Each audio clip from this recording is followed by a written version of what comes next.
Tonight, heavily armed police surround a Geelong home. A tense siege comes to an end after more than 5 hours. The latest live. A brutal bump sees the Kangaroo skipper knocked out, prompting calls for a star saint to be banned for up to 10 weeks. A swing to the Liberals, but voters back Labor in Melbourne's southeast. All the fallout. Ultra-tight security, and Melbourne drivers warned of snap road closures ahead of a major diplomatic summit. Victorians warned to brace for budget cuts as chaos erupts in the opposition leader's office. And a new player touches down at Tullamarine, offering more connections all over the world.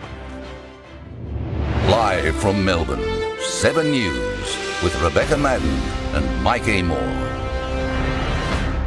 Good evening. A tense standoff has ended in suburban Geelong after more than 5 hours. Residents were told to stay away as heavily armed police surrounded a Corio property. Ainsley Kosh is there, and Ainsley, a man has now emerged from the home. Mike, it was just over an hour ago the man was escorted by heavily armed police and into the back of a waiting police vehicle. Just 2 hours prior, a female also left the home unharmed, and thankfully it's been a peaceful end to 5 hours of tense negotiations. A 5-hour standoff with police ending with applause. The man at the centre of the siege, a current patient of a mental health facility, 24-year-old Newcombe man Brandon Glidden. Pretty serious, scary. I only just live around the corner. Heavily armed police surrounded the Corio property at 11:30 this morning after reports a man barricaded himself inside with a firearm. All nearby residents were evacuated. Streets were cornered off as critical incident response team negotiators attempted to make contact with the man inside. I've got to live around here, you know. It's pretty scary when things like this happen, so close to home. Police going around the back to make sure he was cornered. 3.5 hours after the siege began, a woman appears unarmed and with her hands up, believed to be his girlfriend.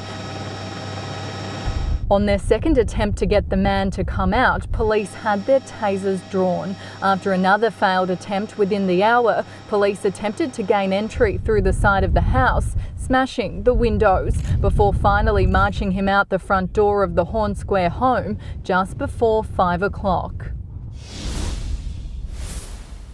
Police say the man was arrested without incident and is now being questioned by detectives. It's unclear why he locked himself inside the home, and so far no weapon has been found. Mike? Ainsley, thank you.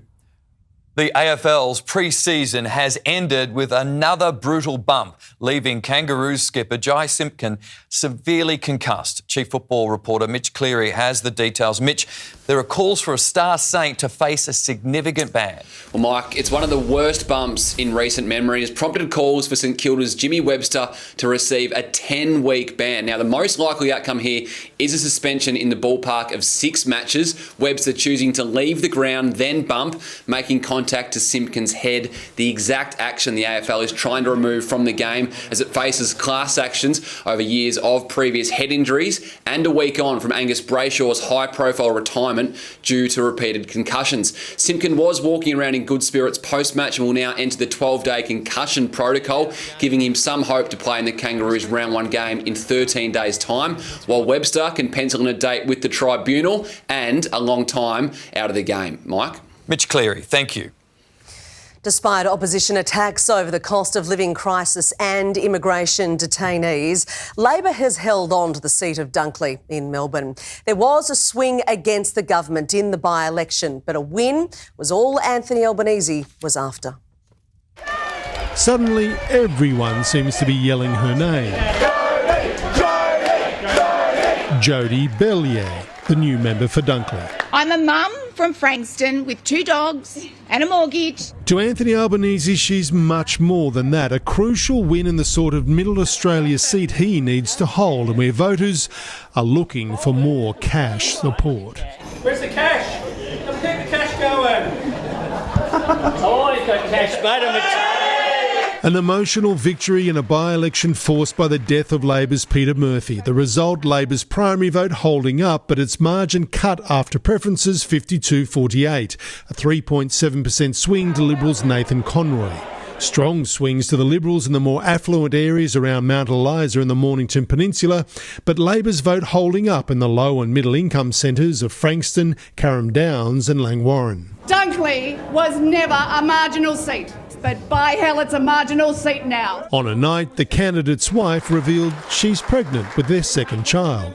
To be honest, I don't know when I got the time to do it, but I did it. Anthony Albanese was highly visible throughout this campaign alongside his candidate. Not so opposition leader Peter Dutton. Yesterday on polling day, he was nowhere to be seen. Again today, missing. Well, he was down there about 5 times. It wasn't about Peter Dutton, though, was it? It was about the people of Dunkley. Mr Dutton's deputy, Susan Lee, was there, delivering this message on Anthony Albanese's 61st birthday. Mr Prime Minister, happy birthday.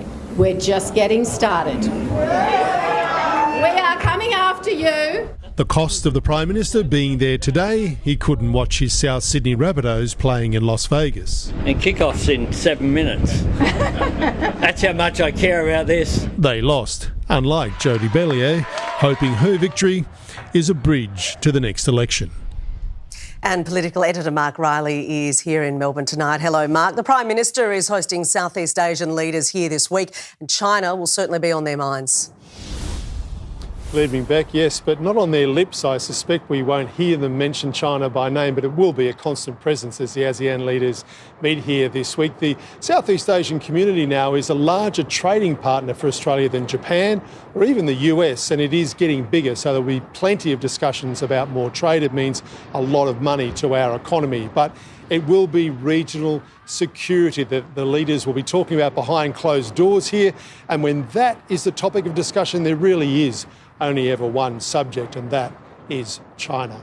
Beck. OK, Mark Riley at the Convention Centre tonight. Thank you. Now to Blake Johnson. Blake, this event is expected to cause major delays for drivers. Beck, in the form of snap road closures, and they'll be almost impossible to plan for. Roads could close at the last second as police guide convoys through the city from hotels to the Convention Centre over the next 3 days. There will also be VIP events around Melbourne. Expect delays too as the Department of Transport adjusts traffic lights to get these convoys moving faster, and it could also affect and cause delays on the public transport network, especially buses and trams. Beck? Blake Johnson reporting. Thank you. A homicide squad investigation is underway after a man died while in police custody in Melbourne's east. Tyra Stowers is in Kilsyth. And Tyra, the incident unfolded around 11 last night. Well, Mike, neighbours woke to the sound of a man yelling here on Morrison Crescent and called police straight away. Now, they say a 39-year-old was armed with a large wooden pole believed to be taken from a garden nearby and was also substance affected. Now, an off-duty officer and a neighbour walked outside and attempted to restrain him until emergency crews arrived. In this time, he is believed to have fallen unconscious. Paramedics and officers performed CPR on the man for over an hour, also using a defibrillator. Now, he was then taken to hospital, but unfortunately died at around 6:30 a.m. And I saw a person lying in front of my house, just in front of my steps into the house, on the ground and being given CPR with a whole lot of people around him. But it was very confronting to see this person lying on your front lawn. Now, it is believed body-worn cameras captured this incident, and that will, of course, form part of this crucial investigation. Mike? Tyra, thank you. Victorians are being warned to prepare for a no-frills budget with arts and community sport in the firing line. It comes as the government attempts to rein in the state's ballooning debt, now tipped to hit almost $250 billion. The cuts are looming, and Victorians aren't the only ones in the dark. I'm looking forward to seeing the budget. Will you be bracing for new taxes? Again, looking forward to seeing the budget in the first week of May. Can you speak to maybe any other adjustments, such as cuts we might expect? Again, I'm looking forward to seeing the budget in the first week of May. 7 News understands the budget will only deliver the bare essentials, with little money for new or improved services. If you think that the figures out today are bad, it's only going to get worse. Government sources say funding for arts and sporting groups could be the first to go. Collateral damage after numerous pleas to cut spending in the last budget were ignored. Victoria had a gross debt of more than $55 billion in 2019. It's now projected to hit almost $250 billion by 2027. That's a daily interest bill of almost $40 million. Now we have brought our election commitments to book. We're in a position to continue that return to surplus. The area that the government should cut first, quite clearly, is waste. More than $38 billion of waste on major projects in the last 10 years. That is an absolute disgrace. Asked to clarify where the cuts could land, a government spokesperson said the budget will be handed down on May 7. And Rochelle Brown joins us live. Rochelle, it's also been a chaotic day in the opposition leader's office. Mike, the top two advisors from John Pesutto's office have quit in a major shake-up as pressure mounts on his leadership. Both the Chief of Staff and his media boss are set to depart after around 12 months on the job. Pesutto has announced former MP Louise Staley will become his new Chief of Staff. The Communications Deputy will step up as the Director of Communications. Mike? Rochelle Brown in the newsroom, thank you. An off-duty nurse and doctor have sprung into action to save a couple trapped in a burning home in Melbourne's west. Fire investigators are still working to probe the cause of the blaze after a challenging battle to bring it under control. Fire engulfed the property at 4 this morning. Neighbours watched on as 3-metre-high flames lit up the night sky. 3 people were sleeping inside. Why are they still there? Both of us ran out in the street and the young fella had come out of the fire and he received a few burns on his shoulder and back. A man in his 20s suffered burns as he tried to escape after his girlfriend woke to the smell of smoke. We just turned the tap on and watered him down basically. He's a lucky boy really, because the intensity of that fire was pretty bad. It took firefighters an hour to bring the blaze under control. Dozens of residents in Albert Street were evacuated. The fire was burning quite intensely and there was quite a bit of fuel and a difficult fire to put out. Flames probably 20, 30 feet up in the air. A granny flat and a shed were destroyed. Firefighters say there were no smoke detectors inside the property, and if it wasn't for the resident waking up, his injuries could have been much worse. At this point in time, it's still a little unclear as to where the fire actually started, but we do have information and we are working through that at the moment. Ainsley Kosh, 7 News. Mardi Gras celebrations have been overshadowed by protesters targeting the New South Wales Premier on the parade route. It was already a night of heightened emotions over the deaths of Jessie Baird and Luke Davies. Dancing away the heartbreak and division as only the queer community can. The 46th annual Mardi Gras was as colourful, loud and energetic as ever. But it was also bittersweet, less than a fortnight on from the murders of Jessie Baird and Luke Davies. The parade officially paid tribute to the pair, Dykes on bikes pausing their ride as a mark of respect.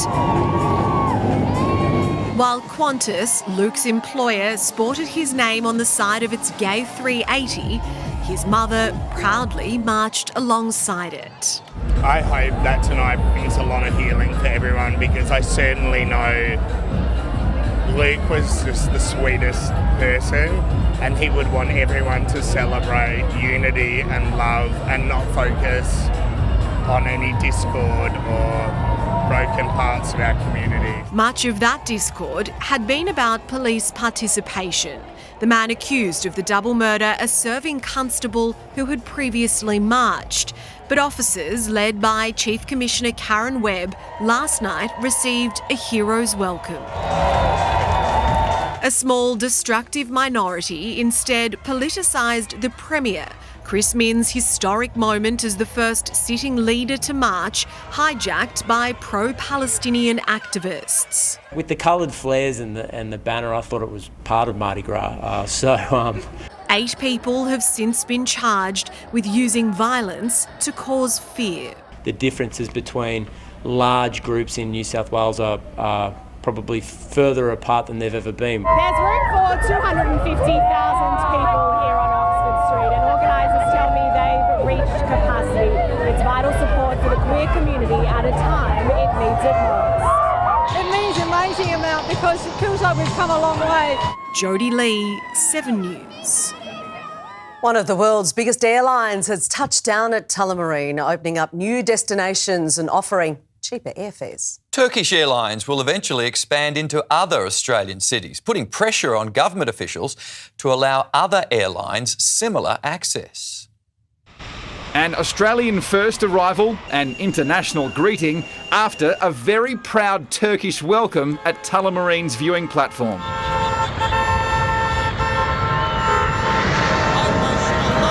The inaugural Turkish Airlines flight to Melbourne touched down after a 21-hour trip from Istanbul via Singapore. It was incredible to be there last night when the aircraft touched down, and I was overwhelmed with the amount of people from the Turkish community that came out to the airport. I believe more people than that came out to see Taylor Swift. The airline offering sale fares 30% cheaper than others. Even our employees feel that this is really something from country. We represent the Turkish flag. Turkish Airlines has one of the largest networks, flying to 264 international destinations, far more than Emirates and Qatar.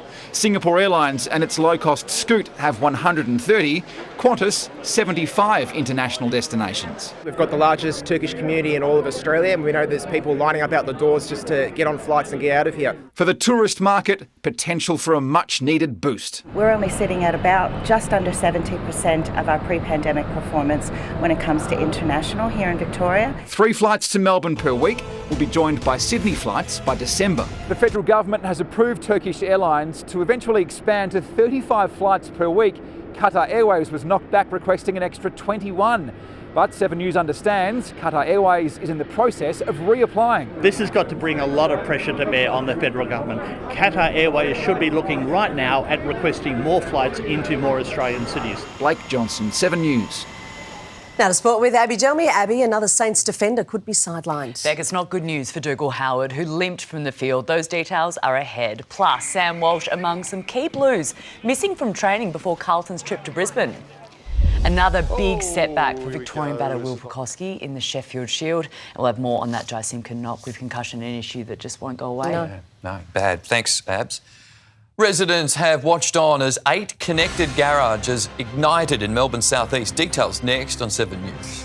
Extra savings on dozens of everyday medicines. What's behind a space spectacle in Melbourne's night sky? Kylie stuns with an Aussie-made party trick at the Brit Awards. Later, new evidence linking screen time to sleep struggles. And while this weekend has been on the cool side, next weekend we're looking at near record heat statewide. Stay tuned for your weather forecast coming up later on 7 News.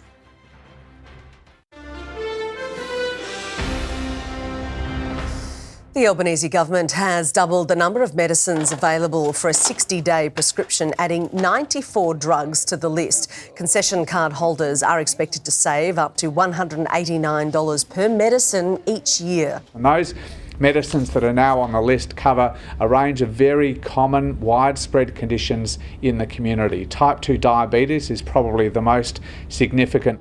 Forxiga, a treatment for chronic heart failure, has been added to the PBS, making it $600 cheaper a year. A fire probe is underway in Melbourne's southeast after an inferno tore through 8 neighbouring properties. Tonight, the families are unable to return home after fleeing with just the clothes on their backs. A fire emergency forced residents around Spartan Avenue in Clyde North to flee their homes as 8 garages went up in flames. Every garage and a couple of cars burnt, gone, destroyed. It was like a small bomb site. Backyards became fire breaks, separating the inferno in the garages from the 2-storey townhouses. But in the marathon battle to contain the monster blaze, 3 homes were damaged. About 7:45 a.m, someone came and banged on our glass door. He said, please evacuate. There's a fire. Melanie McEnroy's property was spared. She raced to alert her neighbours. Very emotional. I started crying, but I thought perhaps let's get some knocking on doors and let's get some people moving and let's them get some cars. And I also called 000. Other witnesses echoed those calls. Can you see if anyone's injured there? I can't see from the car. A man in his 30s was treated for smoke inhalation and rushed to hospital. An investigation into what caused this fire is now underway. No one had time to get anything. These 8 homes, no one will be sleeping here tonight. Hope Wilson, 7 News. New polling in the United States now puts President Joe Biden well behind Donald Trump as the campaign ahead of the November election shifts up a gear. The numbers suggest many Americans are willing to tolerate Donald Trump's multiple legal battles. Queuing at rallies in North Carolina and Virginia. I love him. I don't care what anybody says about him. I freaking love him. For ex-president, accused criminal and presidential candidate Donald Trump. New York Times has us way up over crooked Joe Biden, way, way, way up. Among America's registered voters, 48% say they'd vote for Trump, 43% Joe Biden. In fact, 8 months from the presidential election, both are unpopular, but President Biden more so. 2/3 of Americans say their country is heading in the wrong direction.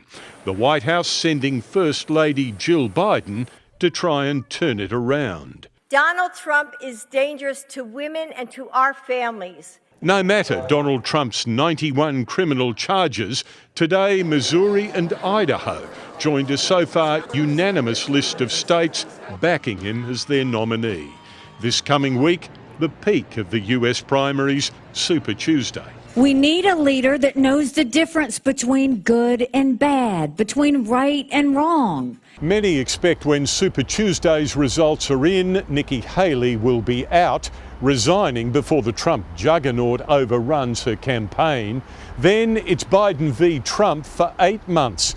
And already the challenger is talking up his retaking the White House from Joe Biden. You're fired! You're fired! Get out of here! In the United States, Tim Lester, 7 News.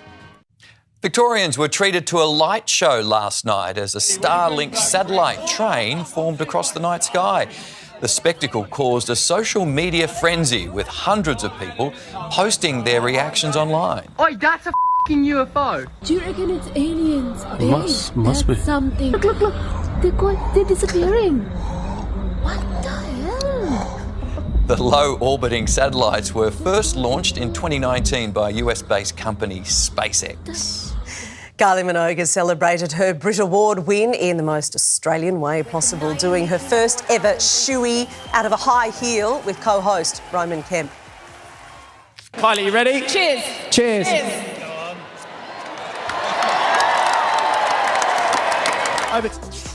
Minogue took home the Global Icon Award and was nominated for International Artist. Federal Police are raising the alarm over a new drug danger at our borders. Details next on 7 News. Also ahead, work's delayed on Melbourne's answer to New York's Highlight. Calls for an overhaul of in-home care for elderly Australians. And Melbourne's North comes alive for the Brunswick Festival. Ratepayers have already forked out more than $15 million on Lord Mayor Sally Capp's Green Line project, which is now unlikely to be completed until at least 2030. The City of Melbourne plans to transform the north bank of the Yarra River from Birrungmar to the Balti Bridge. Critics are questioning where the $300 million needed to complete the project will come from. Federal Police are warning Australia is being flooded with a record amount of the date rape and party drug ketamine. The animal sedative that claimed the life of Matthew Perry has triggered a cash boom for international gangs targeting our shores. A horse tranquiliser that tranquilises people. Ketamine can treat anxiety. It has been used illegally, though, for decades, and now it is mainstream and prolific. Crime syndicates are actually diversifying, so they're importing illicit substances of any kind to make money. In 2022, Border Force intercepted 415 kilograms. Last year, more than double, 882. 84 kilos were smuggled inside imported car panels in July. Later that month, a record 145 kilogram haul concealed in liquid cement. Last Friday, 20 kilos in a teenager's luggage. A large seizure in Victoria actually came from Spain via air cargo. So we've also had couriers come into Australia on aircraft from the UK and also from Europe. Ketamine is not safe to be used outside a hospital setting. It is dangerous. It can kill you. It did kill Friends star Matthew Perry last October. The sedative is addictive and can also cause disorientation, memory loss, depression and seizures. The ABF knows that it's commonly found as a date rape drug. Only this week, the Institute of Health and Welfare furnished the federal government with a report detailing drug use in Australia.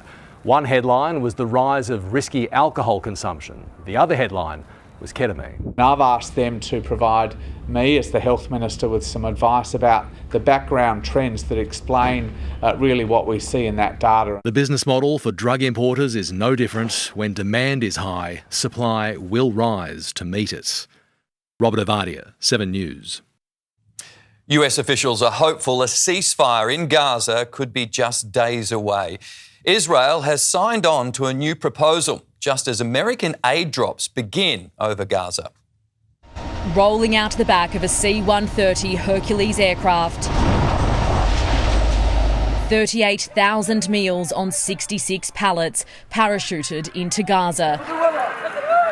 But those on the ground say it's just not enough. The aid isn't even enough for one family, this Gaza resident says. It's nothing. The people who were there have not been able to earn a salary since the conflict began. Shops are closed, homes are destroyed, livelihoods shattered. The airdrops are meant to complement, not replace, ground convoys. You can pack an awful lot into a military aircraft. You can't replicate the size and scale and scope of a convoy of 20 or 30 trucks. The operation seen as hypocritical by pro-Palestinian groups in the US as the administration provides aid to Gaza and guns to Israel. We're dropping some food and we're dropping the bombs and the tanks and the bullets and everything else at the same time. And tonight, new hope for a ceasefire breakthrough. Israel more or less accepting a new proposal that will put a pause on fighting for up to 6 weeks. That's according to a senior US official. Now Hamas need to sign on. But until then, the bombs and bullets will continue to fly. In the United States, Miley Hogan, 7 News. At least 5 people have been injured, including a toddler, when a driver crashed her car into a Walmart department store in Michigan. None of those injuries are considered life-threatening. It's believed the driver suffered a medical episode before the Jeep ploughed through the wall and 14 metres into the shop. Police praising workers and shoppers who were first to help the victims. Firefighters in Texas are facing rising temperatures and strong dry winds in their battle to contain the largest wildfire in state history. The Smokehouse Creek fire in Texas that merged with another blaze is only 15% contained after 5 days of fighting. More than 400,000 hectares have burned, 500 structures destroyed, and at least 2 people have died. The federal government is being urged to overhaul the way at-home care is delivered to older Australians. Healthcare providers want a shared model to help fix the housing and aged care crisis while saving taxpayers millions of dollars. It's no secret Australia is ageing fast. Within the next 2 decades, there'll be a 70% increase in the number of people aged over 75. That's almost 3.5 million people who'll be entering retirement by 2040. Demand is growing, it's through the roof. We've got a housing and healthcare solution hiding in plain sight. And that's where the idea of a shared care model comes from. Services provided to retirement village residents directly instead of through external companies. So we have the infrastructure, the staff and the services. About 1 million Australians are relying on some form of home care right now, whether it's help with their personal hygiene, running errands or transport. It greatly improves their quality of life and delays entry into aged care, but only if they can get in. They can be stuck on a wait list for up to 12 months. And then even when they are getting home care, they're losing about a third of it to administration fees and red tape. Ryman Healthcare amongst providers who believe the future of aged care is in the share care model. The overhaul would see the government save $100 million, while it would make home care 20% more accessible for Australian retirees. So it's a saving for taxpayers, it's a better way for operators, and it's also, most importantly, a much better way for customers. Zoe Martin, 7 News. Tens of thousands of people have turned out to the annual Sydney Road Street Party, the mammoth one-day music festival taking over Brunswick's main street. The Sydney Road Street Party is a chance for us to close down Sydney Road to cars and trams and let the people in to party. And that means people visiting our local businesses, seeing what they've got to offer, enjoying some of the delicious food and the drinks, and listening to the beautiful live music as well. The street party kicks off this year's Brunswick Music Festival. As electric car sales surge, attention is fast turning to electric trucks. Up next, why they could be hitting Australian highways sooner than you think. Also, the new link between sleep struggles and screen time. A man injured in a Port Melbourne blaze. And a surprise trend emerges in our annual mission to clean up Australia. Sunrise. We're in Melbourne for a very special helping hand. Hello. It's Matt and Nat from Sunrise. The surprise house call that changes everything. I can say thank you very, very much. Also, earn an extra 7 days of leave per year. They're called offset days. We'll show you how it works. We're giving away 2.5 million Qantas points. Let's do the maths. That's enough for 7 return flights between Sydney and LA or 8 return trips between Melbourne and London. Be watching to win Monday. Right now. A man has suffered burns after a terrace fire in Port Melbourne. Emergency services were called to Inglis Street at 10 a.m. to reports a man was trapped inside. Fire crews extinguished the blaze. The man was taken to hospital for burns. The boom in electric vehicle sales could soon extend to trucks, and they could be on our roads sooner than we think. The Australian electricity giant behind the prototype calls it the fleet of the future. It looks just like a truck. It drives like one too. But it's the sound, or lack of, that's different. No exhaust, no engine. This is electric. Ausgrid is a distributor of electricity to homes and businesses. We want to work out how to be a distributor of electricity to vehicles too. The electricity giant recently hit the road with cars. Trucks and buses are next. A fleet tonight on trial. We've got a couple of prototypes to test and learn and really figure out what works and what doesn't, and try and be at the forefront of the technology. And as we learn from that, then we'll look at what else we can roll out and improve the way we do our operations. With a split charger set up, a truck can refuel its batteries in an hour, meaning smoko for tradies isn't just about refueling themselves. They normally have like a 250 kilometre plus range, so it would only be on really busy days where we've got a sort of storm response and we're in and out and all around Sydney. That we might be pushing that. Ausgrid CEO Mark England calls it the fleet of the future, part of his prediction to reduce carbon emissions, not ruling out nuclear. We're going to need a lot of different sources of energy in this energy transition, and we've got to keep our minds open, and technology evolves all the time. Bill Hogan, 7 News. Australian researchers have found a link between myopia and sleeping problems. It sparked concerns too much screen time and not enough sunshine could be permanently damaging children's eyes. Tani Morton has myopia. In other words, she's short-sighted. The 13-year-old blames too much screen time. Sometimes if I have been staring at a screen or other close device for quite a while, my eyes do get a little bit blurry. But blurry vision is just one side effect. Now, Adelaide researchers have found a link between myopia and sleep. If you have a delayed sleep, the actual culprit is probably the inner body timing or circadian timing, and also the production of melatonin. And it's a vicious cycle. The lack of sleep makes the myopia worse. And imagine if you have children who are not getting enough sleep. It has not only implications on how the eye grows, but it also has the implications on their general health and well-being. What's more troubling is now 1 in 3 children have myopia, a condition that can ultimately lead to blindness if it's not managed appropriately. The best thing parents can do for their children's eye health is make sure they have as little screen time as possible on their devices when they get home from school. The studies also shed light on potential treatments. We could give melatonin supplements or light therapies in the morning, which could then potentially help with the progression of myopia in these children. As well as getting away from screens and into some good old-fashioned sunshine. Ashley Kanowski, 7 News. Vapes are not only impacting our health but also the environment. More than 750,000 Clean Up Australia Day volunteers set out, finding e-cigarettes littered along with soft plastics and cigarette butts. Most of it we find around waterways, which is an important reminder not to drop litter on the ground because most of it will eventually end up in a waterway. This year's attendance was 30% higher than last year. Well, North Melbourne is counting the cost of a feisty contest against St Kilda. Abbey Gelmi, the skipper, has been sidelined. Beck, the Saints were too strong for the Roos, but it's a nervous wait now for Jai Simpkin, hoping to recover for round 1. The players missing in action at the Blues less than a week before the season opener.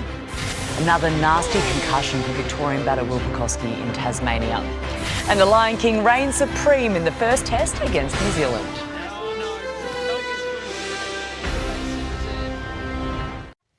Welcome back. St Kilda is bracing to be without one of its veteran defenders for the start of the AFL season. Jimmy Webster is set to be sidelined for more than a month after a brutal bump on North Melbourne's captain.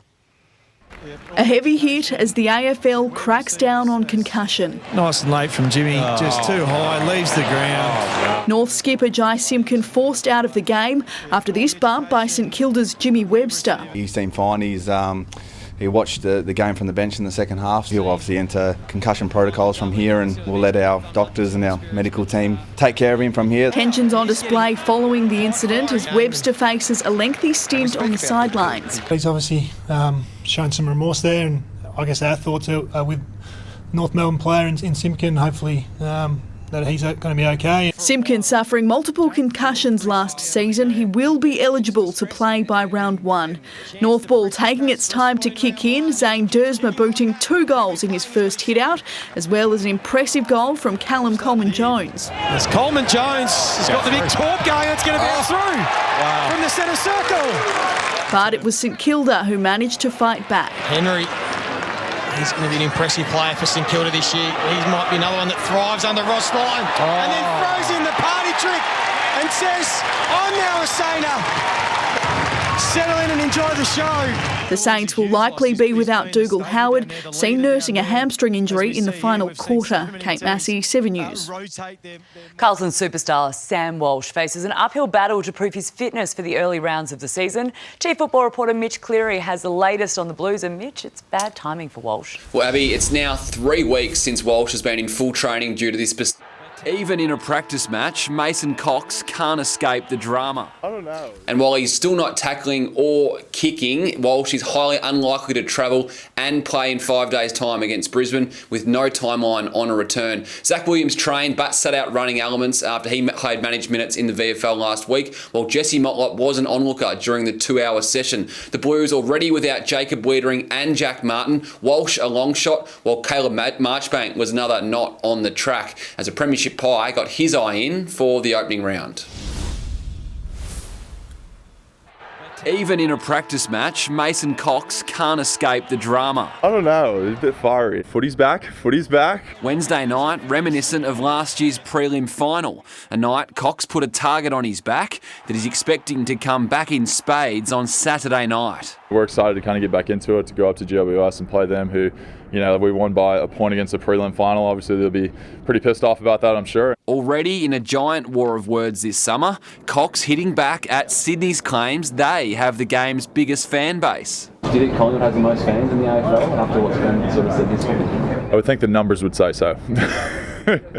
That's my guess. An ambassador for the new AFL Athletic and shoes launching Wednesday, Cox expecting bigger minutes at centre bounce for the Pies flag defence. I'll probably mainly ruck, but it just depends on really the people that are in the team on the week. Confidence from AFL HQ, the new Tassie team will go ahead. List rules set to be different to the Suns and Giants in order for immediate success. I think the Tasmanians, they're not going to want to have a start like, winning one game in the first year, 2 games. I think they want to hit the ground running. So we'll tweak the rules like that. And an early pipe dream for the first coach. If you could get Chris Scott at the right time, if he was happy to go there, Brad, I think they're 2 amazing coaches. Yeah. Mitch Cleary, 7 News. Nathan Lyon now has more 5-wicket hauls in his Test career than Dennis Lilly. His 10 for the match, including a spell of 6 for 65, led Australia to a 172-run win over New Zealand in Wellington. From 3 for 126, Lyon had 3 dismissals in the space of 10 minutes early on day 4 of the first Test. Head on the pads and gone. I would absolutely love him. He's playing until 2027. And I don't think there's much that's going to get in his way. I already told him the day he retires, I'm definitely giving up the captaincy. Cummins denies Marnus Labuschagne is under pressure for Friday's second Test, despite averaging just 22 for the summer. Absolutely not. We're very clear that these 6 guys are the 6 best batters in Australia. Meanwhile, Cameron Green's match-winning 174 not out has shown his intent to dominate at number 4. Victorian Will Pucosky has been forced to retire hurt after another sickening blow in the Sheffield Shield match against Tasmania. The 26-year-old has a long history of concussions. He was able to walk from the field into the hand of medics. It was showtime in Las Vegas for Rugby League, playing 2 season openers at Allegiant Stadium, which was hosted the Super Bowl in the past couple of weeks. In Game 1, the Manly Seagulls claimed a 12-point victory over South Sydney Rabbitohs. With Luke Brooks going through, and Luke Brooks scoring. A magical debut for Luke Brooks. A sour note in the second clash, Brisbane's Ezra Ram making a racial complaint against Roosters prop Spencer Leniu. Sydney won that game 20-10. Max Verstappen has converted pole position to another race win, taking out the Bahrain Grand Prix over teammate Sergio Perez. He wins the Bahrain Grand Prix and he won it with ease. It was just super enjoyable to drive today. We really stayed out of trouble and great start to the year. I mean, it couldn't have been better. Ferrari's Carlos Sainz finished 3rd. Australia's Oscar Piastri notched another top 10 result, coming in 8th, and Daniel Ricciardo was in 13th. But a new season, same old Max, it seems. Thanks, Abbey. Thank you. Sonia Marinelli is here with this week's forecast. And Son, there's a run of hot weather on the way. There certainly is, Mike. This week we have not 1 but 4 days above 30. I'll walk you through the forecast next.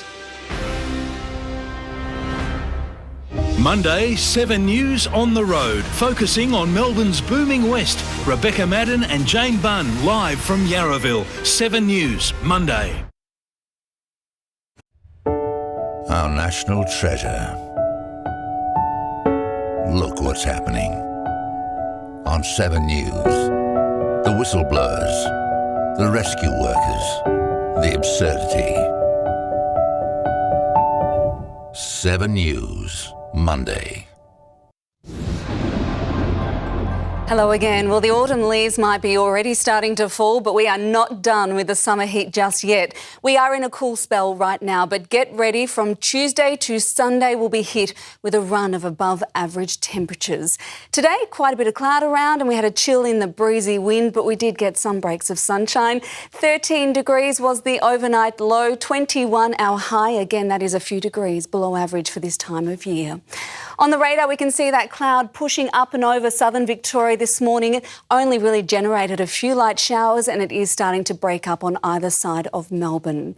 Southerly winds strengthened in the wake of a cold front and that kept the temperature down statewide. Maximums generally 2 to 4 degrees below the March average.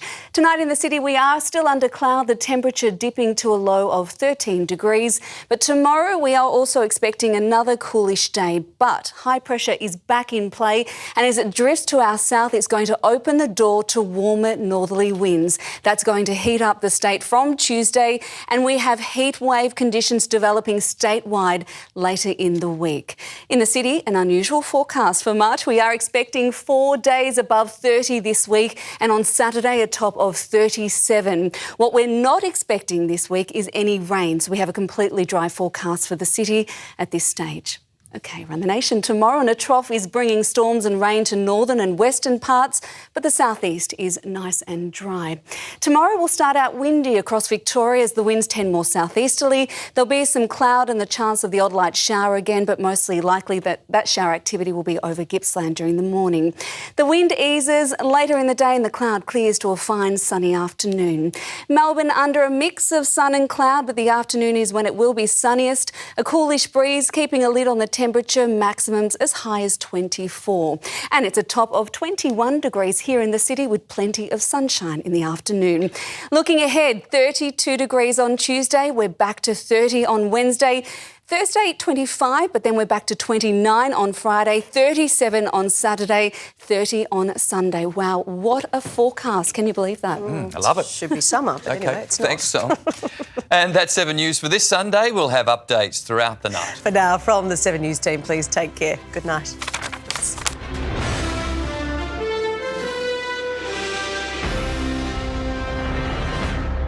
Stream 7 News live and on demand on 7plus and stay informed on 7news.com.au. Nobody knows news